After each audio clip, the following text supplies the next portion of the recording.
하나님의 교회는 침례는 반드시 즉시 받아야 한다고 주장하며 성경에 나온 몇 가지 사례를 근거로 제시합니다. 하지만 성경 전체를 보면 침례를 즉시 받아야 한다는 절대적인 규정은 없습니다. 오히려 신앙과 회개를 충분히 이해한 후 받는 것이 성경적으로도 더 바람직합니다.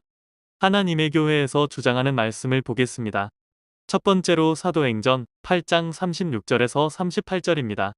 에티오피아 내시는 이사야서를 읽다가 빌립을 통해 예수님에 대한 복음을 들었습니다.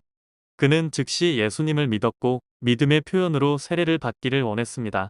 빌립은 내가 마음을 다하여 믿으면 받을 수 있다 라고 말했습니다. 빌립은 믿음을 강조했고 내시는 예수님을 믿었으므로 침례를 받은 것입니다. 즉, 침례는 믿음의 즉각적인 표현이며 진실한 믿음이 있으면 즉시 세례를 받을 수 있다는 점을 보여줍니다. 두 번째로 사도행전 16장 29절에서 34절입니다.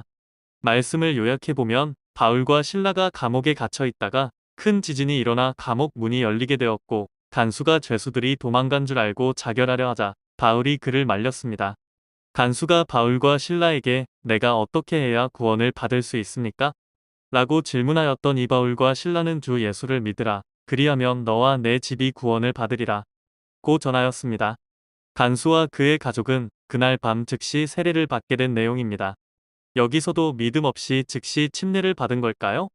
간수는 복음을 듣자마자 예수님을 구주로 믿었고 간수와 그의 가족의 믿음이 진실하고 확고했기 때문에 그 믿음을 표현하기 위해 즉시 침례를 받았던 것입니다. 세 번째로 마가복음 16장 16절 믿고 세례를 받는 사람은 구원을 얻을 것이요 믿지 않는 사람은 정죄를 받으리라. 이 구절의 의미는 구원의 핵심은 믿음이라는 것입니다. 예수님은 믿고 세례를 받는 자가 구원을 얻는다고 말씀하셨지만 그 다음 문장에서 믿지 않는 자는 정죄를 받는다고 하셨습니다. 즉, 구원을 결정하는 것은 믿음이며 세례는 그 믿음의 표현입니다. 세 말씀 모두 구원의 핵심은 믿음이며 침례는 신앙 고백의 행위로 그 믿음의 표현이자 순종을 나타냅니다. 중요한 것은 침례의 시기보다 믿음 자체가 확실한가 하는 것입니다.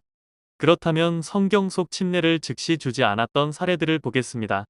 첫 번째로 오순절에 베드로의 설교를 듣고 회개한 후 침례를 받은 사람들입니다. 사도행전 2장 37절에서 38절 형제들아 우리가 어찌할꼬 하거늘 베드로가 이르되 너희가 회개하여 각각 예수 그리스도의 이름으로 침례를 받고 죄사함을 받으라.